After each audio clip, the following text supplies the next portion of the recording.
Hi friends, happy Wednesday. I thought today I would share the story of the walk to Emmaus. That's what we talked about during the children's moment on Sunday, and during Sunday school we read the story. So for those of you that missed out on Sunday school, here's the story.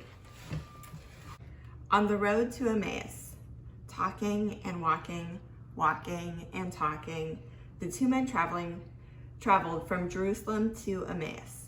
It was a long journey on foot, and because the two men were followers of Jesus, there was plenty to talk about. Like the rumor that some of his friends had seen him alive again. So, talking and walking, walking and talking, they made their way. Then a stranger joined them. "I hear you talking. I see you walking," said the stranger. "You sound excited. What are you talking about?"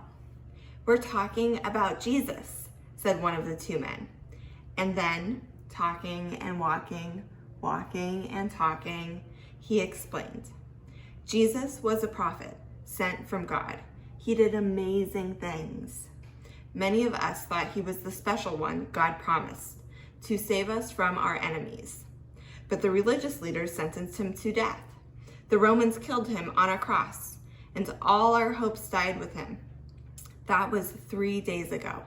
But this morning, some of the women who knew him went to visit his tomb, and his body wasn't there. Better still, an angel told them that Jesus wasn't dead anymore, that he was alive again. The stranger listened carefully, and then, talking and walking, walking and talking, he told the two men what he thought. "You sound surprised," he said. "Isn't that what the prophet said would happen to the special one?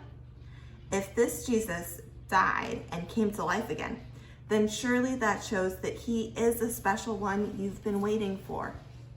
At last, talking and walking, walking and talking, they came to Emmaus. "It's late," said the two men to the stranger. "Why don't you stay with us here tonight?" And so, talking and walking, walking and talking, they prepared a simple meal. "Do you mind if I give thanks for the food?" asked the stranger. "Of course not," said the two men. So, taking and breaking the bread, the stranger bowed his head and prayed. And that's when the two men knew. The stranger, the man on the road, the one they'd been talking and walking with all afternoon, wasn't a stranger at all. He was Jesus, alive again. But before they could say a thing, Jesus disappeared. He simply wasn't there anymore. And they were left alone to wonder. "We need to tell someone about this," they cried. So they hurried back to Jerusalem, not talking, not walking, but running and jumping for joy. The end. So on Sunday when we talked about this, we talked about sharing our emotions and how we're feeling each day. There were a lot of emotions the disciples were thinking. This story makes me think of something else. They were also talking about who Jesus is. If you could tell someone about who you know Jesus to be, what would you say? Who is Jesus? I hope you'll share that with somebody. Maybe you could draw a picture or write a story or make a little video about who Jesus is and what you know about Jesus. I hope you have a great day, and I'll see you soon. Bye.